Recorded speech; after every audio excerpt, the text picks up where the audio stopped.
Hello and welcome to the Naru FastCast with your hosts, Dave and Josh Masson. Pull up a chair and listen to us discussing fasting and health-related topics. So, how's your week been? Yeah, mate, it's been good. Yeah, busy with patients. Lots of patience for patients. But yeah, no, it's been good, mate. And actually on my travels, was listening to some pretty cool stuff recently. So centered particularly around sleep. So I think sleep is one of those things that, and I think we've weirdly fetishized it, the idea of not getting enough sleep in our worlds. We're the only animal that doesn't prioritize sleep. And as people kind of say, if it wasn't absolutely necessary, Mother Nature would have kind of filtered it out of the evolutionary process at some point, because it's, you're massively susceptible to predation, you can't reproduce, you're not productive, all these different things. So if it wasn't absolutely necessary, why do we sleep, right? And so there's some really interesting things coming up around sleep these days, because I think that we're starting to realize the epidemic of sleep, but there's still people who I think hypnotize themselves into believing that they are the one, they are the 10% that can survive without 8 to 9 hours of sleep. And there's a lot of people who aren't in that category, in that genetic category, who can get less sleep, and it's going to massively impact their lives and their health and things of this nature. And I think what they're talking about in this podcast is like the one thing that you can do to improve every aspect of your physical, mental, and social well-being. So in as much that if I was to deprive you of, like, let's have a think about some of the things that like healthy. So what would you say are some of the other things you could do in your life which are healthy? Like healthy, some healthy behaviors? Give me like 4 healthy behaviors. So things like, I don't know, you've got fasting, exercise, meditation, sort of dietary focus. Cool. Yeah. So let's take those, and like if I said to you, right, I'm going to deprive you of exercise for a week, I'm going to deprive you of food for a week, or even not for a week, just for like a day or 2 days. I'm going to deprive you of exercise for a day. I'm going to deprive you of water for a day. I'm going to deprive you of food for a day. I'm going to deprive you of meditation for a day. And I'm going to deprive you of sleep for a day.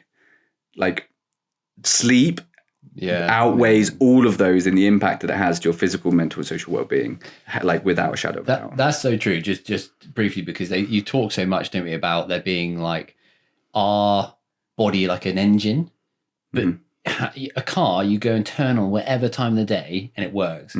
With a body, you won't perform the same as what you do at 4 o'clock in the morning that you do at 4 o'clock in the afternoon. Exactly. Yeah, exactly. So basically, I'm understanding that you could take any one of the health factors. So other than oxygen, like it's the only thing. Oxygen is the one thing that beats sleep. That you could limit for a short amount of time and you wouldn't be able to. But sleep is the one thing that outweighs absolutely all of it. So there were some interesting things that came up. So one thing in particular was, the first thing that came up was 3 ways in which coffee hurts sleep. So as fasters and as people fasting, we like to leverage this kind of satiety effect of caffeine during our fasting windows.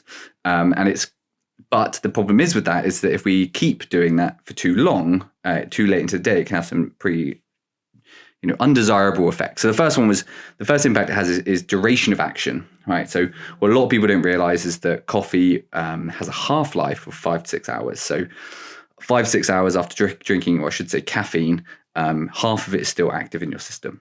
What was even more interesting is it has a quarter life of 10 to 12 hours, which means that if you were it's the equivalent of drinking a cup of coffee at 12 noon, trying to go to bed at 12 at night, but before you go to bed, drinking a quarter cup of coffee, and then trying to sleep. That's the equivalent, because a quarter of it is still active in your system.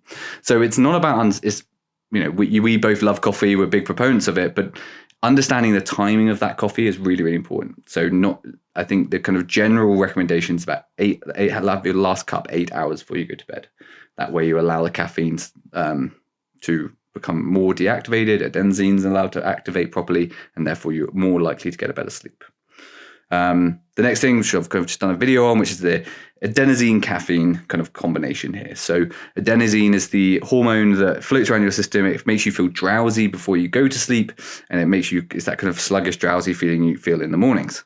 Now, when you wake up in the mornings, well, what should actually happen is whilst you sleep, adenosine should gradually clear through your sleep. So we wake up feeling refreshed. It doesn't happen for most people because of the poor quality sleep we get. So we still wake up with adenosine in our system. As a result of that we wake up drowsy. And the first thing we do is drink a cup of coffee.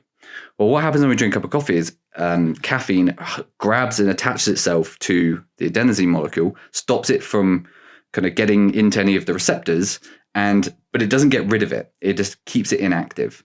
So as that half-life kicks in, as caffeine starts to wear off, the effects of caffeine wear off, its hold on adenosine wears off, adenosine then reactivates, goes into the receptors, and then stimulates that feeling of drowsiness. So the kind of solution to this is to drink your coffee 60 to 90 minutes after waking. That way, your body will naturally flush out the adenosine, so there isn't anything floating around for caffeine to attach onto, and you're fine. The only exception to this is you can actually go and do rigorous exercise first thing in the morning. So if you wake up first thing in the morning, drink a coffee, and then do vigorous exercise, it won't matter. So your body will flush out the adenosine with the excess and the increased blood flow and things of that nature. The two other things I think are really, really important here. One is anxiety. Okay, so right. Caffeine or coffee is anxiogenic, which means that if you are susceptible to anxiety and things of that nature, then it will, and you have coffee too late into the evening, it can potentially stimulate, put you into a state of ruminating, I guess, because things seem bigger in the darkness and smaller in the light of day, right? And so the FDA considers that it is far more likely if you're exceeding your 400 milligrams of caffeine per day, which is about 4 to 5 cups of coffee. So if you already have a tendency towards anxiety and you're exceeding the 400 milligrams, then you need to be really mindful that it could be exacerbating your anxious thoughts and behaviors, particularly into the evening.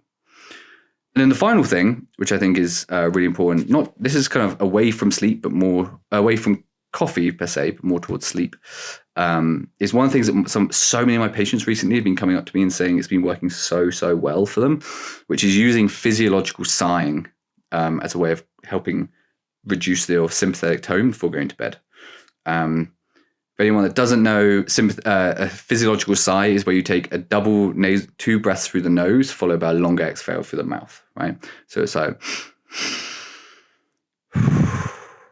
and just doing that 10 times, that's why I do it 10 times before I go to bed, has been found in the literature to drastically drop your sympathetic tone. Now people are saying that we should be using that more often. So Professor Angie Galpin talks about you should be doing this for 3 to 5 minutes after exercise training. But what he also talks about is you should actually be doing this before a stressful meeting, after a stressful meeting, when you get a stressful phone call, whatever it is, throughout the day. So you're gradually turning down that sympathetic tone, not just using as a kind of fire alarm, fire extinguisher. We need to be using it as smoke alarms, right? But anecdotally, so a bit of anecdata here, I've had 5 patients recently come back to me. 2 are getting night terrors where they wake up, their throats were kind of tight and closed, or it felt like they were closing due to like the panic.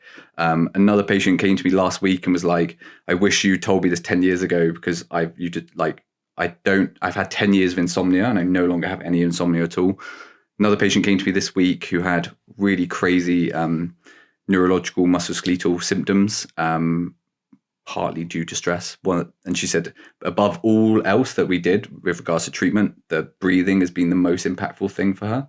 And then another guy who had a really, really acute sciatica that came to see me, who was also a very stressful and anxious person, again, said that breathing was one of the most impactful things that benefited him, doing 10 of those physiological sighs before he went to bed, reducing that sympathetic tone. So kind of tagging onto the back of that anxiety-induced behavior from caffeine. Physiological sighs, I think, are massively underspoken about and underrated when it comes to sleep hygiene. So yeah. Yeah, that is so interesting. And I love the way that these things are so easy and just so simple, aren't they?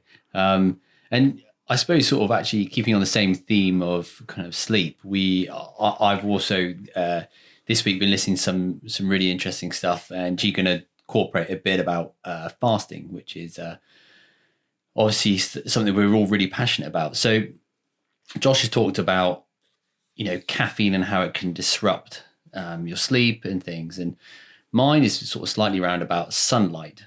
And so I was listening to this really interesting podcast, and what it's round about is we tend to do so many things, sleep being one of them, that affects our circadian rhythm. And I sort of said earlier about having a car, we assume that we're like engines. We just put fuel in our body like calories, and then all of a sudden we can just perform and keep carrying on. We top ourselves up with caffeine and we just keep going and going and going. Yet if you get us at certain times of the day, because we're kind of corpuscular, where we're more active in the morning, slow down in the afternoon, then we kind of become more active again in the evening. We have this because we have this big thing that flows through us naturally, which is called your circadian rhythm. And I see it very much in my practice. The FDA actually say that 70% of drugs that they have approved will either act more effectively or less effectively, depending on when around about the circadian rhythm that they're taken. And it's so true. It's such a part of our body that we are beholden to forever. You look at animals, we have always grown to wake up with the sun, go down with wake up the sunrise, go down with the sunset.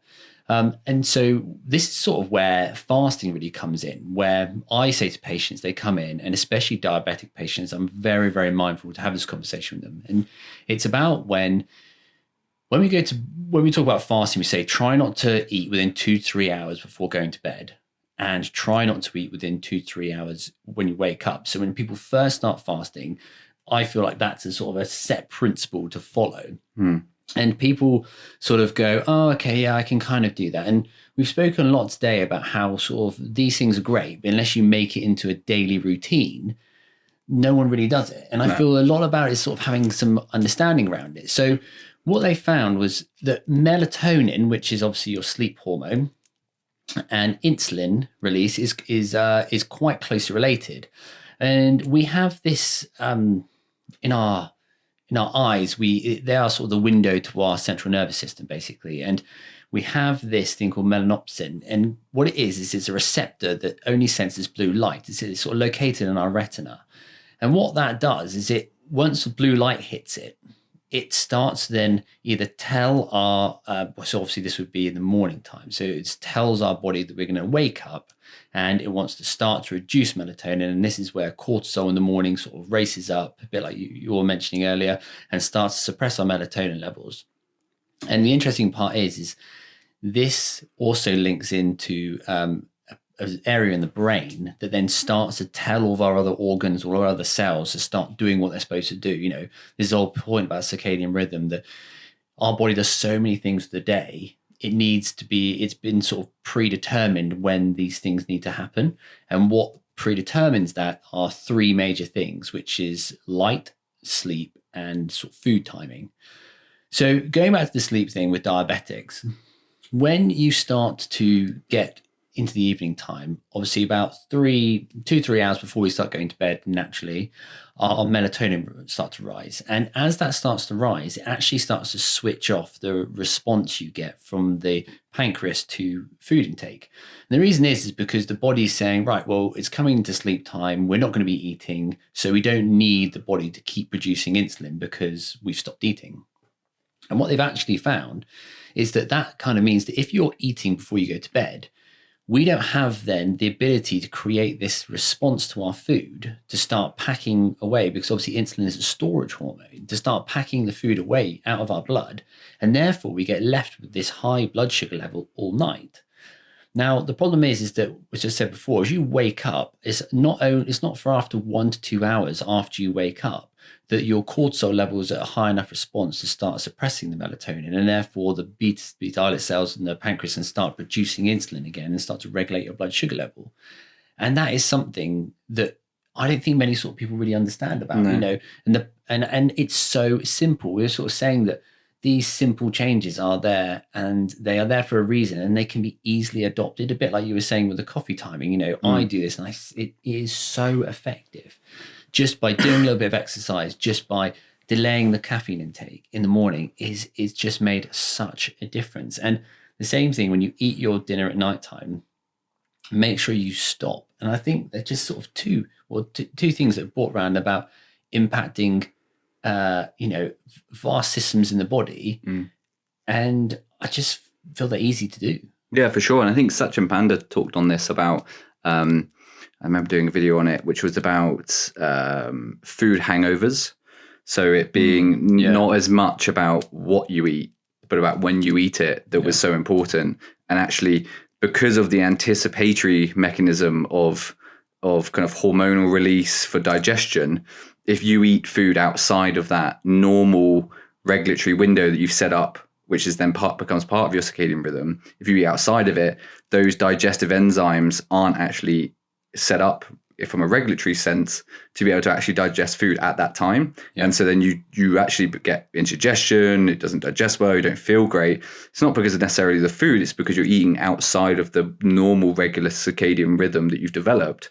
And as a result of it, it causes your body to reject it and not feel good. Yeah, and also it really links in with why we kind of feel, why we suggest that having more of your carbohydrate in the morning and directly after exercise are the most efficient times to consume. And yes, at nighttime, they can be good for helping you to go to sleep because you get a raise in serotonin after you have carbohydrate. But in general, it sort of fits in with that narrative of why the body and why we sort of recommend it. And I feel like a lot of these things, unless you sort of start piecing things together, they all just seem very abstract. One person will tell you to have, eat a carbohydrate here, do this, do that. But it's linking those things together and realizing that there is a succinct impact. And just on the circadian rhythm, this is so important. The fact that the World Health Organization actually classify behaviors and anything that disrupts it as a carcinogen for the body.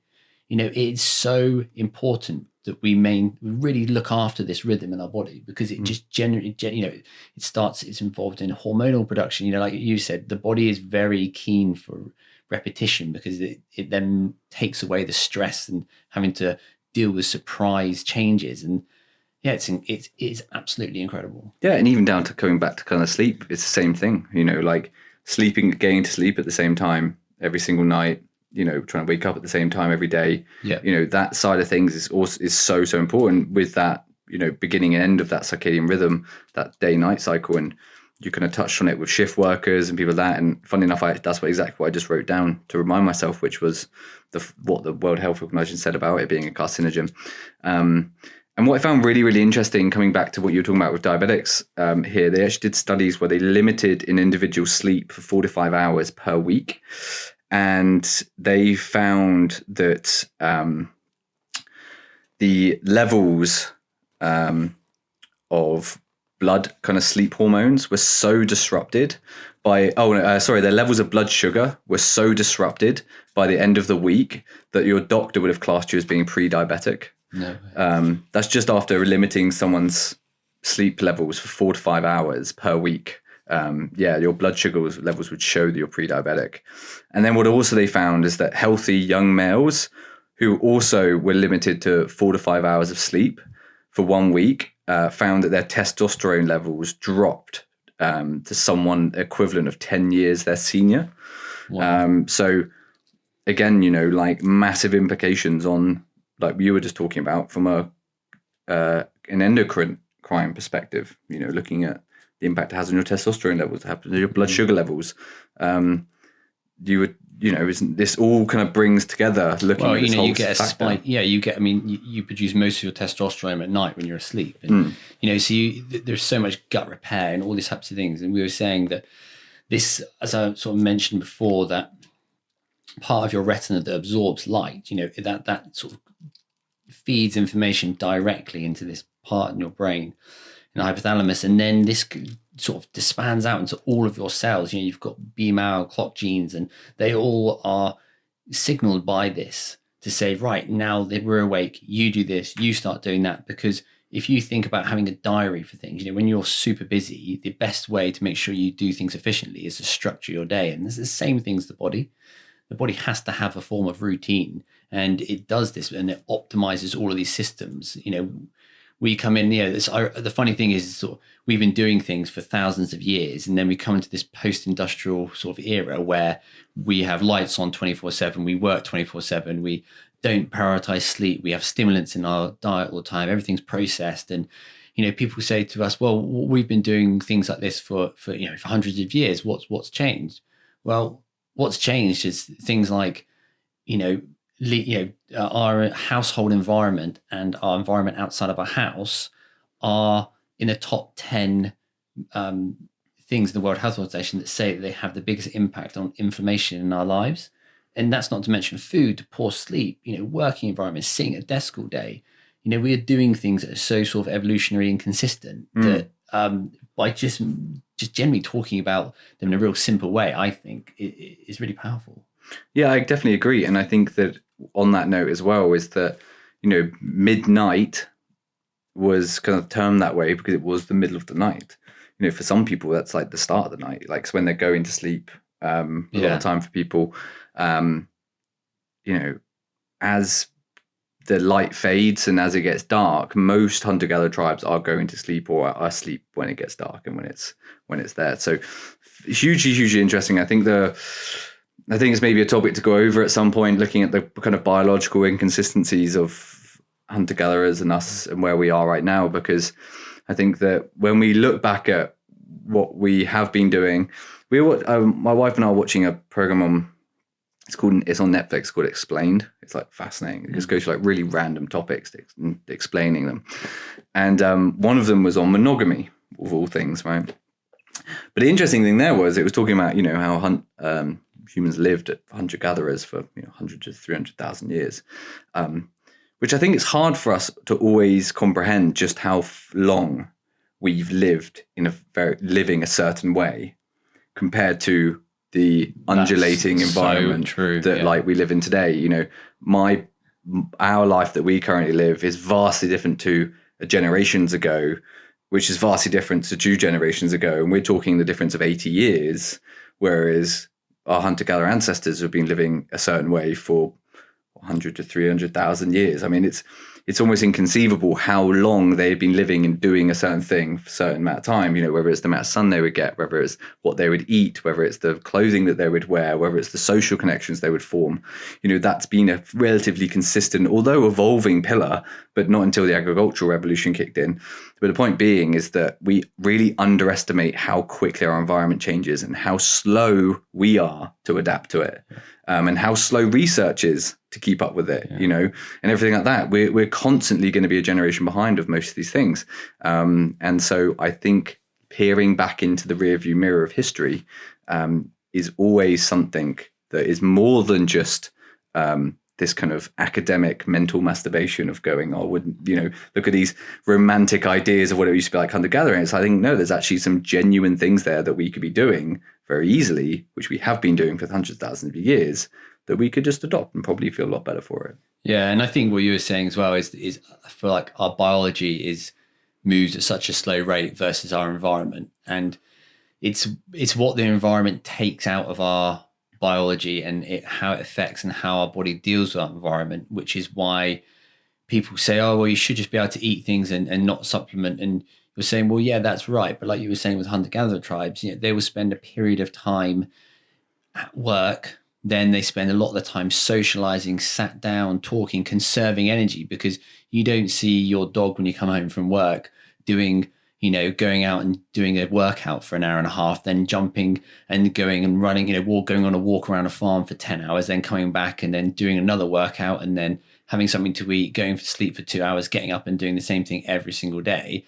I mean, you think about, we sort of look at these people that go up at 4 a.m. and go on a bike for 3 hours and get out, go to work, and you sort of think, wow, that's amazing, but also incredibly ancestrally inconsistent. And I feel like a lot of what we do, we sort of think, oh, well, push, but we are designed to be going at a certain rate, which it's been artificially inflated by the kind of environment that we are in. Yeah, for sure. I think even going back, I know, as I said, this is why I think we could probably do a whole separate podcast on it. Yeah. But going back to the whole thing of the monogamous aspect of the TV series, they were saying that the reason that monogamy wasn't encouraged in hunter-gatherer tribes was because if a woman became pregnant, every man that she then slept with whilst pregnant was considered the father, right?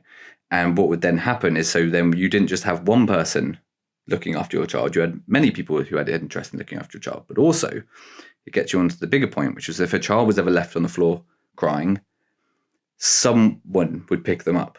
It wasn't the mother's responsibility, it wasn't anyone else. It was everyone's responsibility to look after every child that was there.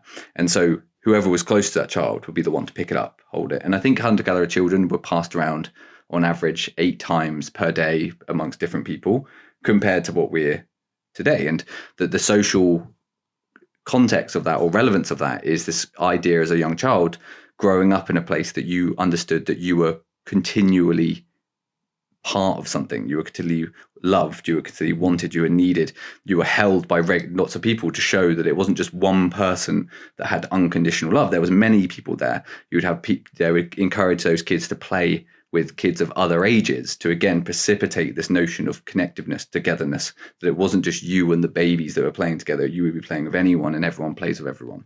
It's not so necessarily something that fits into our model of society today in the sense of, some of those monogamous things I spoke about perhaps. But the point being is that actually there's a connectiveness that we're losing in this, and there's so many things that we can take from looking at those behaviors. And to your point, I think it's the research shows that it was hunter-gatherer tribes worked or hunted for an average of 4 hours a day. And then after that would socialize, cook, eat, whatever it is they did afterwards. But the actual work was the 4 hour period, and it would be 4 hours of intense focus on a singular objective. And then the rest of the day was yours. Yeah. And I think if more of us focused on that quality over that quantity, we'd get more done, have more fulfilling lives, and be in a different place. But slight tangent from sleep and circadian rhythms. No, I think it's all. I think the thing is everything is so complicated these days, and I think that it really just needs to go back to the simple things. Even to your point that loneliness has the same impact as smoking sort of 15 cigarettes a day on your health, and the fact that if someone with a partner has a 50% increase in survival rate, and that's just ridiculous, because we are born to be part of a tribe. We are born for connection. We are born to socialize. And again, it's very much seen as the kind of, even from childhood, with my kids, we're very mindful that, emotional intelligence these days is just, it's something we've got such as an adult man at the moment. My biggest concern and my biggest health risk is taking my own life, which is crazy in the world that we're living at the moment. And I think this is the problem, again, this is another topic to go into, but I think it's worth just, as you sort of probably wrap up, is to try and sort of take note of the simple things in life. Simple things make you happy. Simple changes can make a big impact on your life. Doesn't need to be overcomplicated. Just take some basic principles, make them work, implement them, and just try. If they don't work, try them again. Try them for a shorter period of time. Try them for a longer period of time. Yeah, for sure. And I think because of the instantaneous world that we live in, where we get things immediately, people aren't willing to invest enough time into creating consistency within the thing that they're trying. So that's why you and I have created a 28-day health challenge for people. It's centered around fasting, because that's obviously what we like to do. But within that, we've wrapped in loads and loads of other health pieces, whether it's sleep, cold showers, being connected, nutrition, and fasting, right? And it's completely free. You can just sign up, go to our Instagram page, Facebook, wherever. You can pop your email in, get it sent to you, and just get going on it. Yeah, it's absolutely fantastic. We've had some amazing feedback from it. And what we're aiming to do is just reiterate a point, try to see if there's anything in there that you can do regularly and adopt it, implement it, and it will be so good. You've just got to download it and give it a go. Yeah. And just for clarity, Dave isn't going to commit suicide. The statistic is that because he's a male under the age of 50, he's more likely to die from suicide than from physical illness. So just in case anyone was worried. Calm down, everybody. It was like, okay. some like quote out of context to make some people alarmed. Right, well, thank you. That's another wrap up for today's FastCast, and we'll see you on the next one.